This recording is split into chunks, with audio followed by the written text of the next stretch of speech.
You can go ahead. Okay, perfect. So this webinar is meant to give a broad overview of poisonings in BC. I'll start with a brief outline of what I'm going to be talking about. I'll start with some background about the topic, and then well, since poisoning is such a large topic, it's very broad, I'm going to give the objectives of the study, and I decided to focus today on self-poisoning in BC, as well as on emergency department visits that are related to poisonings. So for the self-poisonings, I'm going to be focusing on 10 to 14-year-old children and 15 to 19-year-old youth. And then for those emergency department visits, we also looked at common substances that resulted in these visits, as well as an analysis by socioeconomic status. And then finally, I'll discuss the conclusions from my findings, including ongoing projects and future directions. So an evidence summary on the prevention of poisoning in Canada was released last July, and that was put together by Parachute and the Injury Prevention Center at the University of Alberta. And in this evidence summary, they identified several poisoning issues that were emerging trends. And one of these was cannabis. So cannabis was legalized in Canada in October of 2018, which was followed by a marked increase in cannabis consumption among Canadians. There's growing concern that children may unknowingly consume cannabis edibles, which can result in acute cannabis poisoning. So in response to that, the federal government added edible-specific regulations to the Cannabis Act in October of 2019, but the efficacy of these efforts still needs to be evaluated. The next emerging trend that they identified was, of course, opioid poisonings, which I'm sure we've all heard lots about. So this was identified as an emerging poisoning trend across Canada, and it has become a public health crisis, particularly in Ontario, Western Canada, and the territories. From January 2016 to June 2020, there was over 17,600 opioid toxicity mortalities across the country, excluding Quebec, and 97% of these deaths were unintentional. During this same time, there was also almost 22,000 opioid-related hospitalizations. And then from January to June of 2020, so for the first half of the year, there were over 12,000 responses from emergency medical services. And the demographic groups that are most impacted by these opioid-related poisonings are males and those between the ages of 20 and 49. The next emerging poisoning issue that the report identified was e-cigarettes and vaping. So e-cigarettes were released into the Canadian marketplace in 2006 and allow users to consume flavored nicotine products. And since they were brought into Canada in 2006, the use of e-cigarettes has increased. These newer ways of consuming nicotine have been associated with severe lung illness, according to the US Centre for Disease Control, as well as Health Canada. And there's still much to learn about e-cigarettes and vaping, so it is quite concerning that almost 23% of 15 to 19-year-olds and almost 30% of 20 to 24-year-olds in Canada have tried e-cigarettes. The next emerging poisoning trend that they identified was consumption of laundry detergent pods. In particular, this problem is concerning among young children because, as we can see in this picture, they can easily mistake the bright colors for candies, and also the textures can be quite similar because they're soft and squishy, just like a candy could be. However, consumption of laundry detergent pods was also a pretty large problem among teenagers in 2018 as a result of the viral Tide Pod challenge. And then in addition to causing burns to the face and throat, ingesting laundry detergent pods can also result in vomiting, aspiration, pneumonia, and in extreme cases, it's even been reported to result in death. Another emerging poisoning issue in Canada is youth self-harm. Youth self-harm poisonings in particular, and it has been identified as a key issue across the country as rates of youth self-poisoning have been increasing in recent years. So for example, there was a study that was conducted in Newfoundland and Labrador, and they identified that self-poisoning hospitalizations among 12 to 17-year-olds increased 2.7-fold from 2008 to 2013. And then in terms of Canada as a whole, it was identified that between the 2008, 2009, and 2018-19 fiscal years, the largest percent increases in self-poisoning hospitalizations was among 10 to 14 and 15 to 19-year-olds, with an average yearly increase of 12.6% and 6.9% respectively. In poisoning in BC, next slide, thanks. The highest rate of self-poisoning hospitalizations from 2008 to 2013 was identified to be for females aged 15 to 19. And this rate was quite high at 192 per 100,000 population. And then another poisoning trend specifically in British Columbia, a widely publicized poisoning-related concern in BC, the opioid crisis has resulted in a very high number of mortalities. In 2016, these deaths reached such high levels that, of course, the Provincial Health Officer declared the opioid crisis a public health emergency in our province. And this crisis is still ongoing. For example, just last year in 2020, BC Emergency Health Services received over 27,000 calls for an average of 74 calls per day, which was a 12% increase over what was seen in 2019.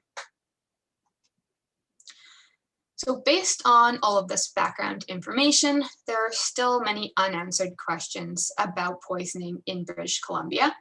And to help answer a few of these questions, we identified three main objectives.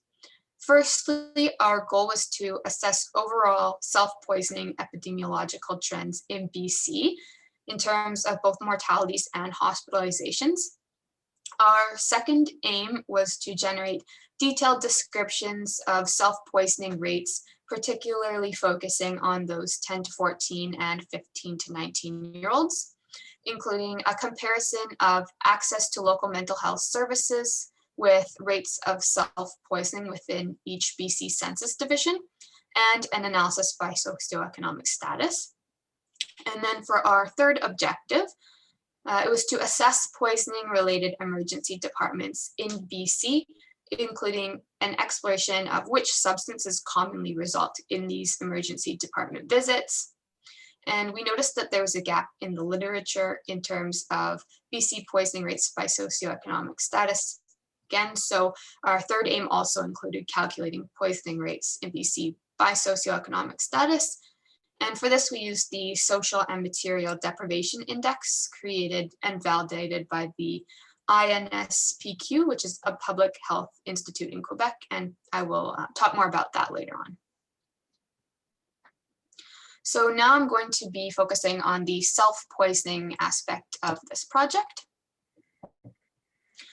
For the methods, the study period we used was the 2009-10 to 2016-17 fiscal years. And during this time, self-harm, poisoning, hospitalization, and also mortality rates were calculated for British Columbians by age group and sex.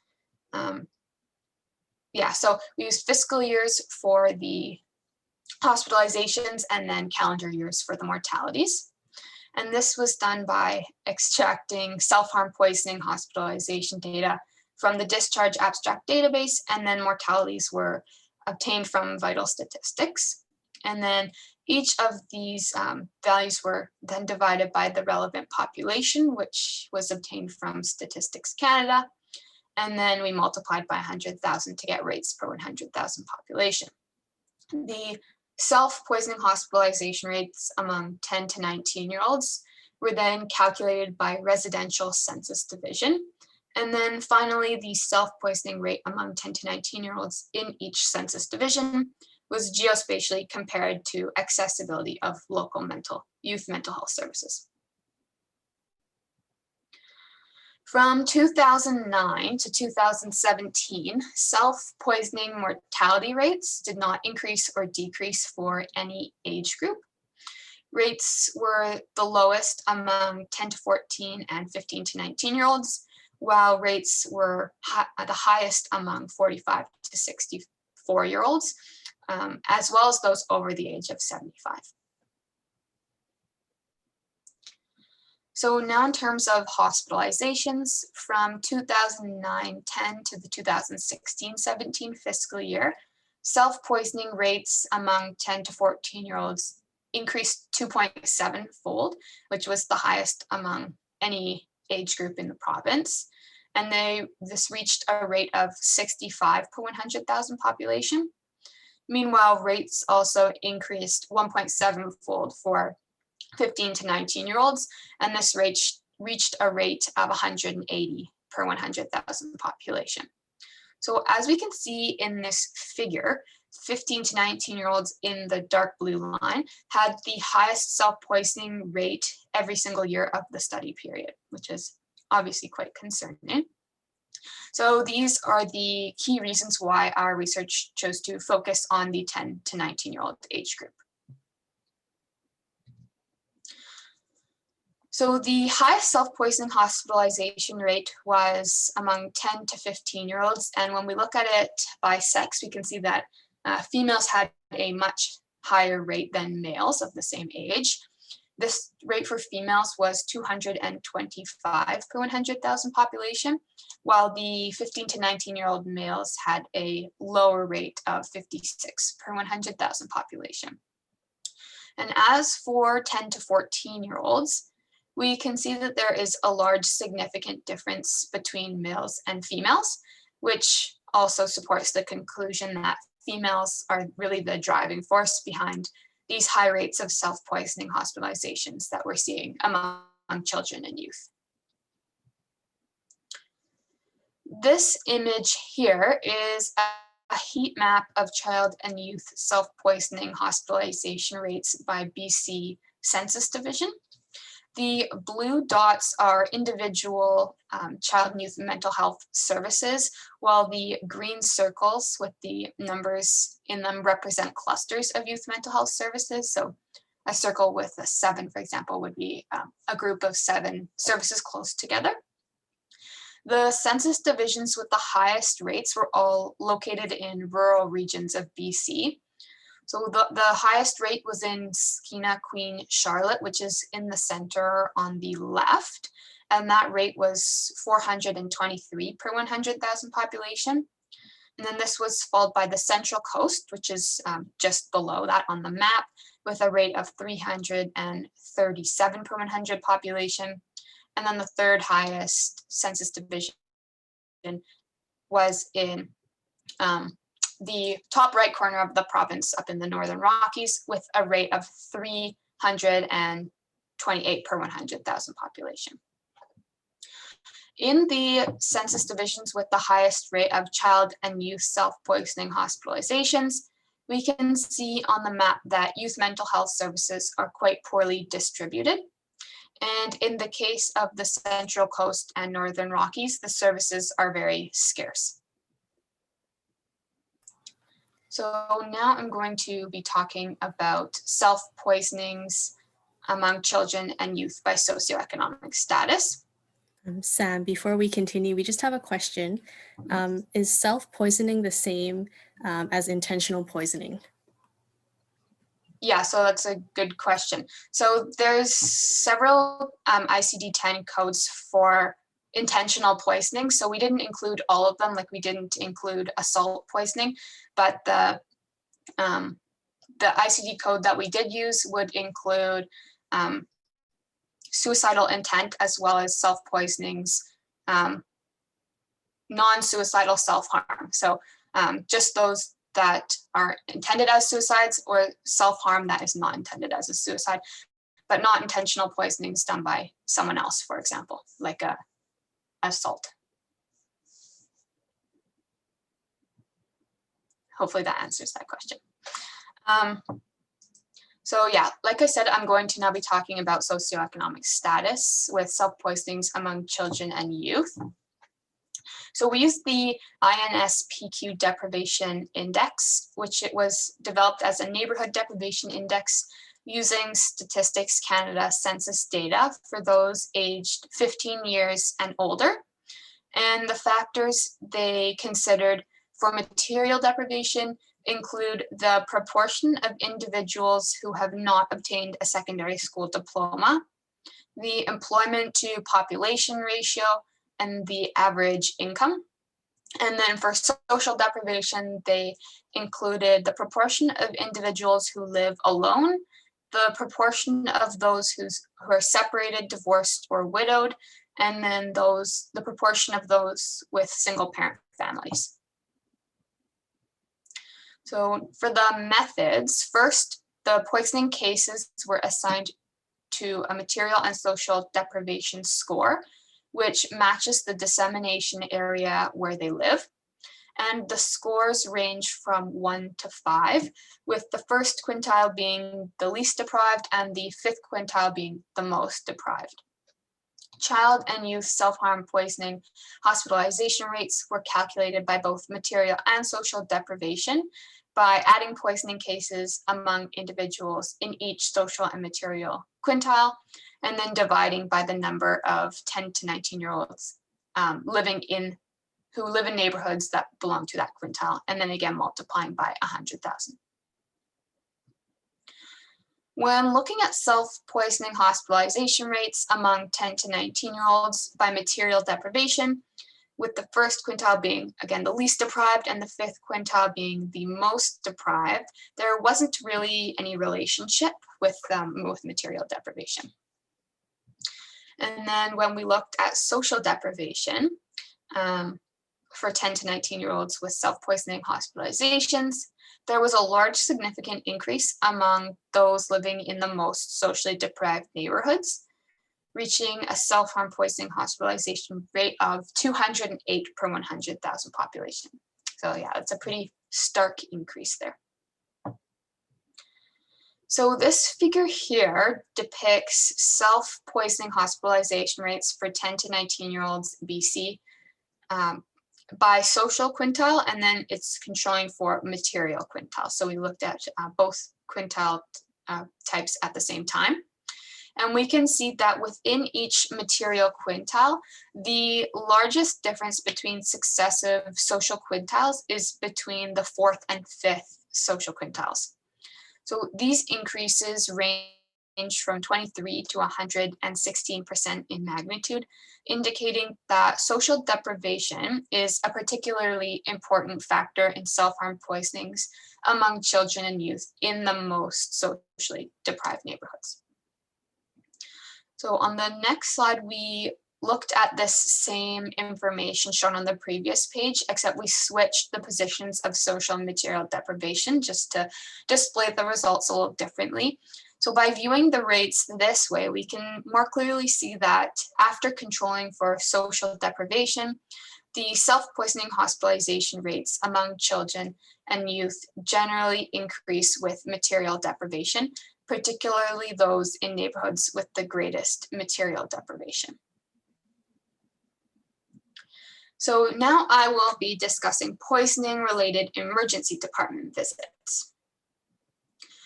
To do this, we obtained data for poisoning-related emergency department visits from the National Ambulatory Care Reporting System, which is shortened to NACRS. And while useful, this data had many limitations. One of the major limitations is that many emergency departments in the province do not actually report their data to NACRS. So that means that many regions in BC and certain demographic groups are either over or underrepresented in this data. As well, NACRS data does not include information about external causes of injury. So that means that we could not analyze anything by intent. So for example, unlike the hospitalization data where we looked only at those that were self-harm poisonings, we were not able to do that for emergency department visits. And then one more limitation of NACRS data is that it only includes primary diagnoses, which means that we're going to miss cases that have poisoning as a contributing factor. Due to these many limitations, there were quite a few steps that we had to take to calculate poisoning-related emergency department visit rates. So I'm just going to go over those briefly. First, what we did was we took the number of poisoning-related emergency department visits at hospitals that do not report to NACRS. They had to be estimated because, of course, we can't actually get that data. And we estimated these by calculating the ratio of poisoning emergency department visits to hospitalizations at hospitals that do report to NACRS, and then we multiplied this by the number of poisoning hospitalizations at the non-NACRS hospitals. So that was our method of doing this estimation to make up for the emergency departments that aren't included in the data. To calculate rates during the 2012-13 to 2016-17 fiscal years, we added the estimates for the non-NACRS emergency departments with the cases that are included in the NACRS data, and then we divided this by relevant population once again, and then multiplied by 100,000 again to get our rate per 100,000 population. And then poisoning-related emergency department visits were calculated by year, age group, sex, and also by substance type. Presented in this figure are emergency department visit rates by age group and sex. One of the age groups to note here is 15 to 19-year-olds, with females having the highest rate among all age groups, with a rate of 740 per 100,000 population. So circling back to the findings that I previously presented, it is possible that the high rate among 15 to 19-year-olds could be due to self-harm poisonings among that demographic, those teenagers there. Although because the NACRS data doesn't separate data by intent, we can't confirm that that is the case. We can also see that 10 to 14-year-olds were the only other age group in which females had a higher rate than males. As well, there are very high rates among 20 to 24-year-olds, 25 to 44-year-olds, and 45 to 64-year-olds, particularly among men. And these age groups and then the male sex are coinciding with demographic groups most impacted by the opioid crisis. So that's interesting to note. Now, this figure shows the temporal trends in poisoning-related emergency department visits for males, females, and then all of British Columbians during the study period. And after 2012-13, males had a higher rate than females, although both males and females did show similar upward trends until plateauing in 2015-16. Overall, alcohol was the substance that had the highest rate of poisoning-related emergency department visits. Throughout the study period, alcohol had the highest rate until it was surpassed by narcotics and psychodysliptics in 2016-17. And this again is the same year that coincides with the emergence of the opioid crisis in BC, which makes sense as opioids are a type of narcotic. Since alcohol was the most common substance resulting in poisoning-related emergency department visits in BC, we specifically looked at alcohol presentations by age group and sex. In this figure, we can see that alcohol rates are quite high, right from 15 all the way to 64 years old. Of particular concern is the high rates among both male and female 15 to 19-year-olds. Compared with all other female age groups, 15 to 19-year-olds actually had the highest rate. And another notable finding here is the high rates among males from 15, and then for males, the rates are quite high all the way to 74-year-olds. And this age group almost spans an entire lifetime. So this indicates that alcohol-related emergency department presentations are quite a significantly large public health challenge in BC. All right, so next I'm going to talk about the poisoning-related emergency department visit rates by socioeconomic status. So similarly to when we calculated self-poisoning rates among children and youth, we determined rates for poisoning-related emergency department visits by material and social deprivation. And additionally, we calculated emergency department visit rates for each substance type as well by material and social deprivation. When looking at poisoning-related emergency department visit rates among British Columbians by material deprivation, there was a general increase in rates as the deprivation increased. Notably, those living in neighborhoods with the greatest material deprivation had the highest poisoning-related emergency department visit rates in BC, with a rate of 608 per 100,000 population. But then when we looked at the social deprivation and looked at calculated rates for poisoning-related emergency departments for each quintile, rates were relatively stable until we got between the 4th and 5th social quintiles, where there was a large significant increase among those in the most socially deprived neighborhoods. And this reached a rate of 484 per 100,000 population. So again, similar to what I showed before, this figure here depicts poisoning-related emergency department visit rates in BC by social quintile and controlling for material quintile.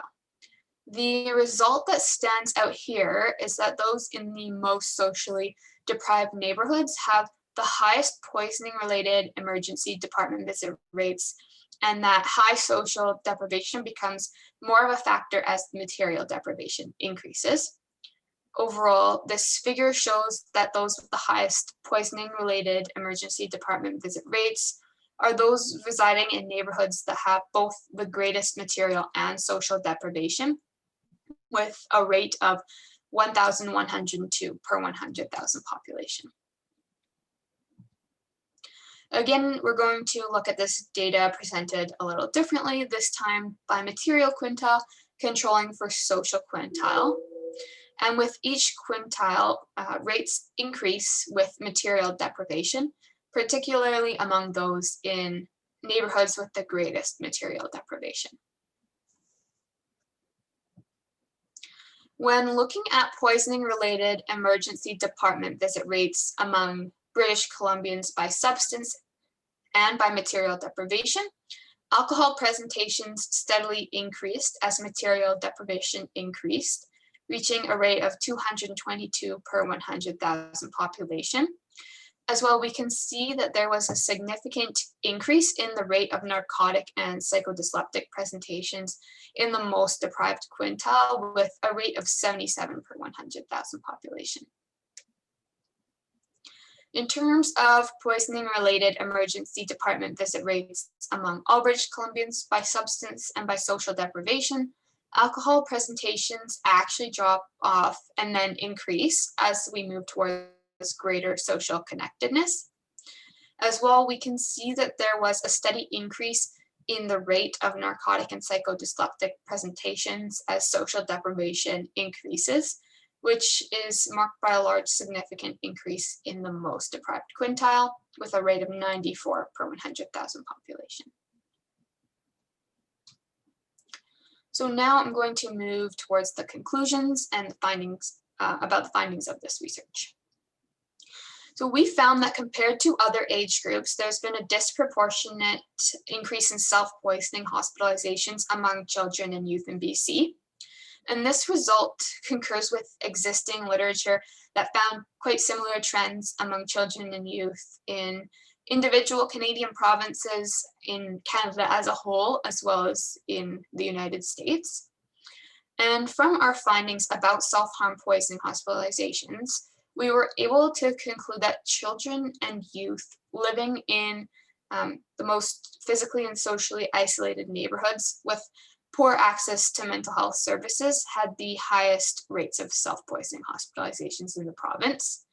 And in order to decrease these rates, it is important to address the social gradient within BC, as well as to work to improve equitable access to mental health services, which were sparse, particularly in many rural regions throughout the province.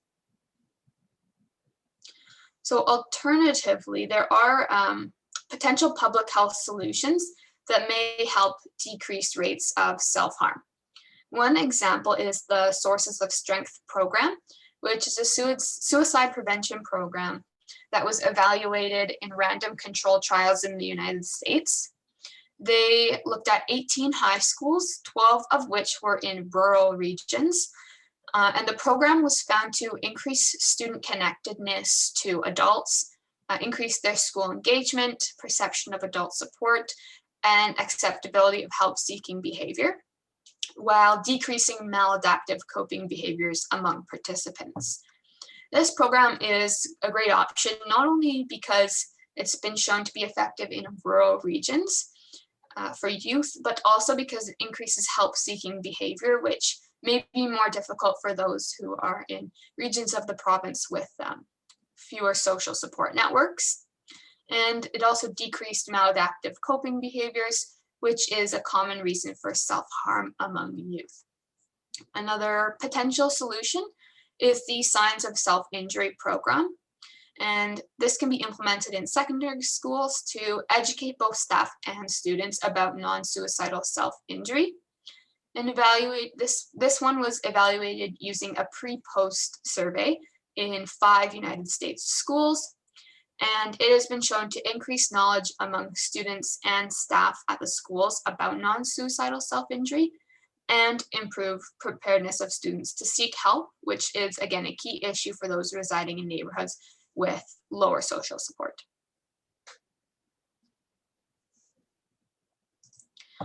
For the emergency department visits, our key findings include that the highest rate of poisoning was among 15 to 19-year-olds, in females in particular, and even though males had the highest rate overall.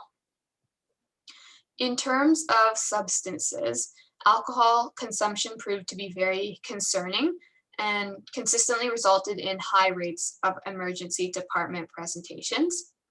And this finding is consistent with a study that was conducted in Europe, which also identified alcohol as a key substance resulting in treatment in the emergency departments. However, in the 2016-17 fiscal year, we observed that narcotics and psychodysliptics became the most common substances resulting in emergency department visits in BC. And again, this coincides with the onset of the opioid crisis. Finally, we found that those living in neighborhoods with the greatest or lowest social deprivation or the greatest material deprivation had the highest rates of poisoning. This study highlights the lack of attention directed towards safe alcohol consumption in BC, which is further supported by the findings that BC has the highest rate of hospitalizations caused by alcohol compared to all other Canadian provinces. And since we observed rising ED presentations resulting from narcotics and psychodysliptics, it is possible that any efforts to improve the opioid crisis in BC, such as supervised consumption sites, may in turn reduce poisoning-related emergency department visits. As was the case with youth self-poisoning, another way to help those most at risk of presenting to the emergency department from poisoning is to address the material and social gradients within the province. So our ongoing projects, the BC Injury Research and Prevention Unit currently has many poisoning studies that are ongoing.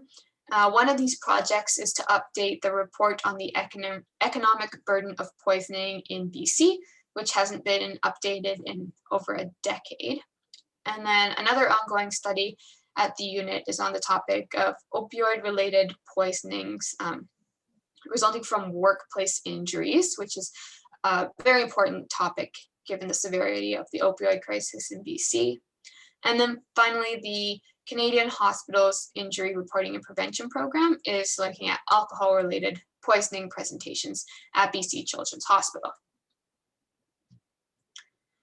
In terms of future directions, here I've listed a few potential future studies. So one is Statistics Canada recently released the Canadian Index of Multiple Deprivation, which is in a sense similar to the INSPQ Deprivation Index, but it measures different aspects of socioeconomic status. So these include ethnocultural composition, situational vulnerability, economic dependency, and residential instability. And this would provide us with the opportunity to look at poisonings with more information about ethnicity, for example, which is something that our current methodology does not allow for. So that would be something that would be interesting to look at in the future. As well, there are plans to, in the future, to expand and do a national costing study to assess the economic burden of poisoning in Canada. So these are the references that I've used throughout my presentation, and I would also like to thank everyone at the BC Injury Research and Prevention Unit who contributed to this work. And thank you all for listening, and I'm happy to take any questions. Thanks, Sam, for your presentation. So if you have any questions or comments, you can either use the chat feature at the bottom, or you can unmute your audio line to ask a question.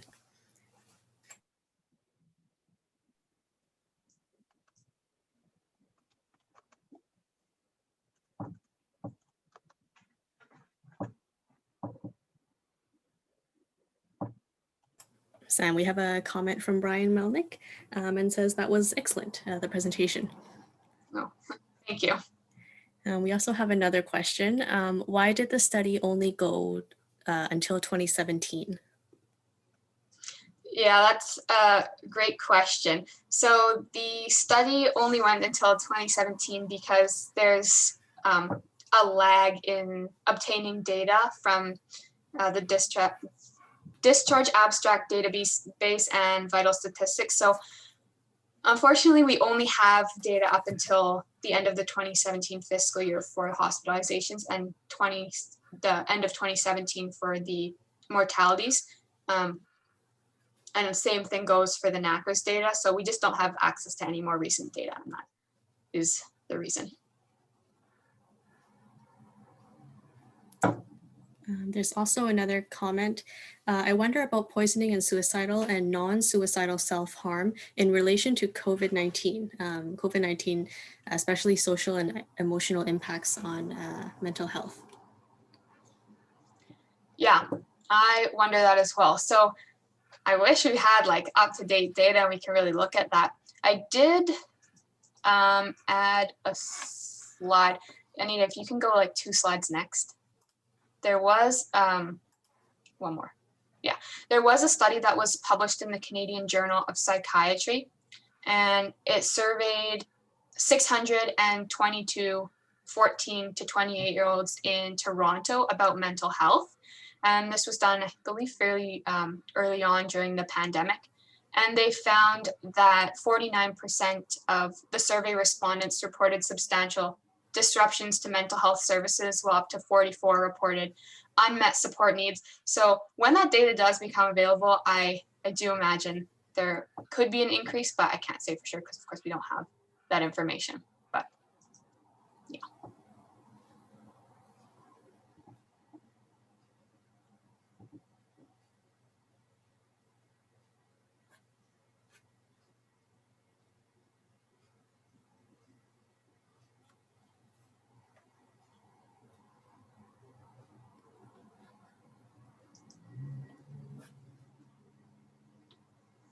Okay, I see there's another question. There's also a relationship between MJ use and psychosis, but is this poisoning?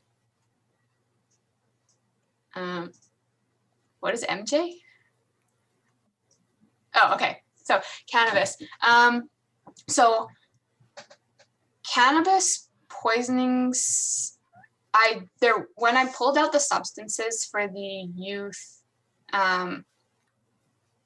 poisonings, cannabis had really low numbers, and I'm not actually sure if psychosis is included as a poisoning in the ICD-10 codes or not. Yeah, I'm not sure how they do that with the codes, but I think that if they do have acute cannabis poisoning, then for sure it would be included, but I'm not sure about the psychosis.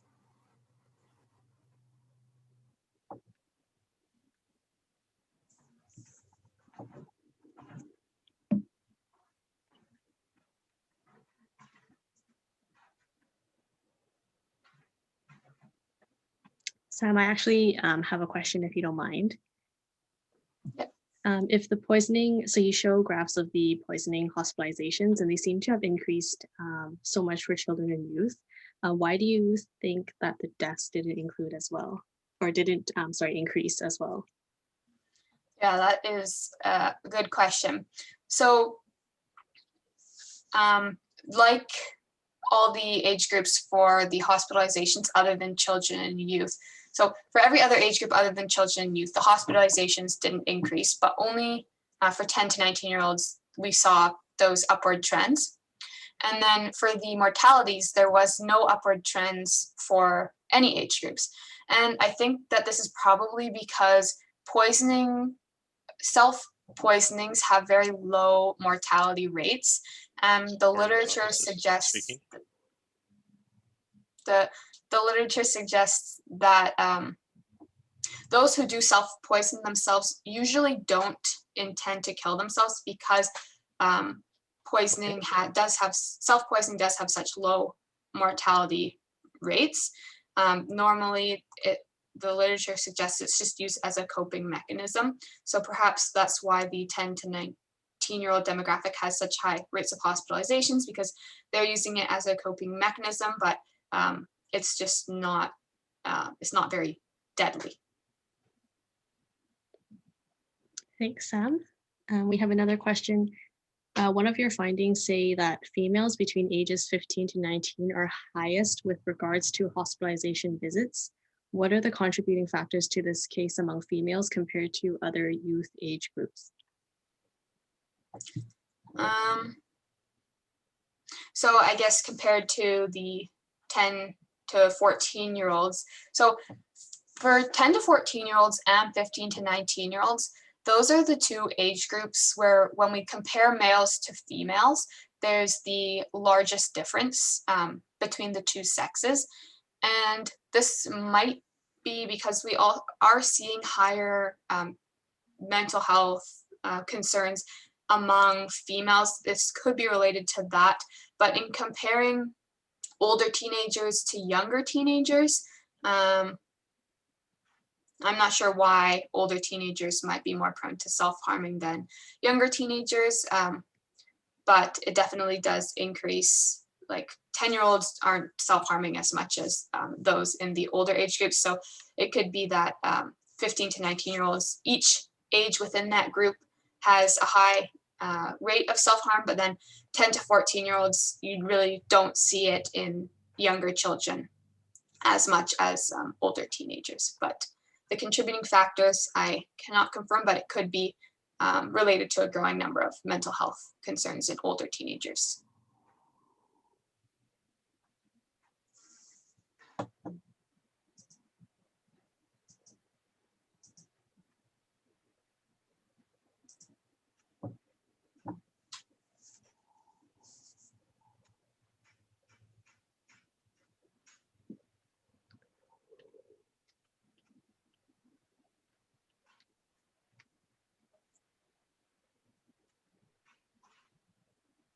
Do we have any other questions for Sam or comments?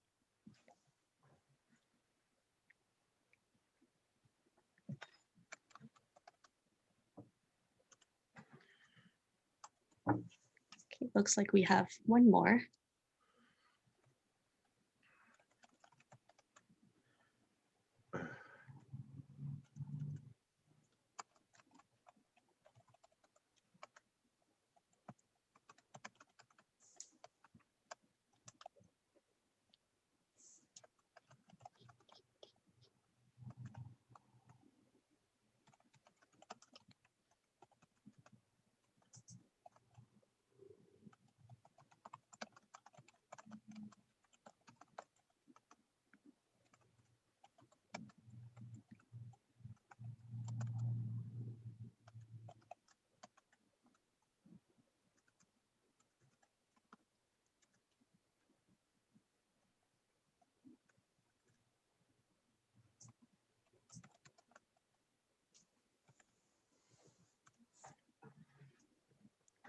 For the ED and hospitalization visits due to self-harm poisoning in the past years, have you followed the trajectory of these individuals in terms of mental health and physical health outcomes, repeated visits or completed suicide? Yes, the answer to that is no. So the data is all de-identified, and this work was done with a data set that was not linked. So we were unable to we were not able to link the emergency department or hospitalization data together, as well as we couldn't link it with the mortality data. So we unfortunately could not look at the whole picture. We had to look at it as a case-by-case basis, although we were able to look at repeat visits, so that we could identify that in the data, but I didn't do any analysis on that. But I could add that to my future directions.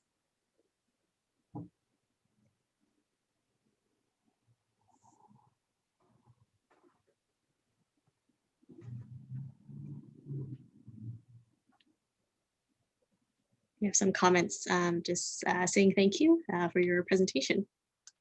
Thank you. So I am just looking at the time, and I know some of us have to run to other meetings. So I just wanted to say thanks, Sam, for your time today, and for everyone who joined today. So if you have any future questions, you can always send us an email. And our next webinar will actually be Thursday, March 25th at 10 a.m. And it's going to be on outdoor play by Dr. Mariana Brusoni.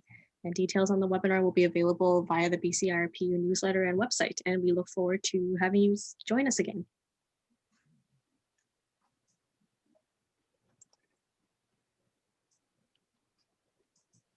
And that's it for today.